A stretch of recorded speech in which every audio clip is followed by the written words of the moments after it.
असं आहे की आपण गेले 7 वर्ष झालं झपाट्याने इकडे ऐरोलीमध्ये आपण राष्ट्रवादी पसरवली होती. आणि आज जो आपला वेग आहे आणि आपला स्पीड आहे तो बघून आज समोरच्यांना असं वाटलं असेल की बाबा ह्या वेळेस आपण त्यांना महाग पडू शकतो. म्हणून हे केलेलं आपल्या विरोधात कट कारस्थान आहे, की एखादा चांगला कॅन्डिडेट जो खेळू शकतो त्याला पिचवर उतरूनच नाही द्यायचं. म्हणजे सुरुवात इथून होती. जर आपण पिचवर उतरलो असतो तर पुढे महाग पडण्यापेक्षा त्याला तिकडे येऊनच नाही द्यायचं. म्हणजे हे एकदम म्हणजे बुद्धीने केलेलं काम आहे. सूडबुद्धीने घेतलेला सूड आहे.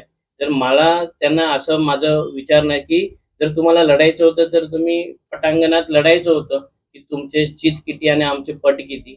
बट हे म्हणजे सत्तेचा गैरवापर काय असतो याची आज आम्हाला प्रचिती आली. आणि आज मी स्वतः 9 ते 10 फॉर्म भरले असताना बाकीच्यांचे सर्व फॉर्म व्हॅलिड आहेत. फक्त माझ्या एकट्याचा फॉर्म हा इनव्हॅलिड आहे. माझा आरोप हा सत्ताधाऱ्यांवरती आहे, प्रशासनावरती आहे, जे तुम्ही एकासाठी एक न्याय देता, दुसऱ्यासाठी दुसरा न्याय असतो.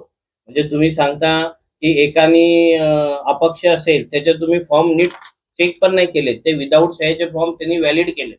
आणि आमचा फॉर्म एवढा क्विकमध्ये जर बघितल्या दुसरं पान पलटून लगेच सांगता इनव्हॅलिड आहे.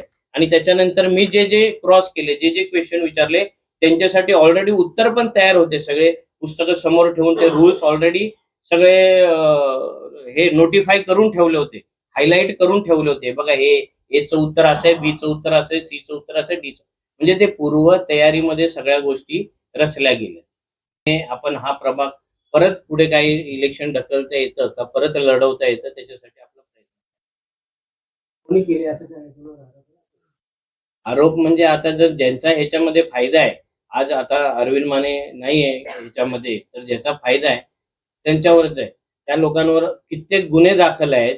त्या लोकांचं शिक्षण नाही आणि त्या लोकांचे अर्ज पास होतात आणि जे स्वतः ॲडव्होकेट आहे, त्या ॲडव्होकेटचा अर्ज नापास होतो. का? तर एक सही मिसिंग आहे म्हणून.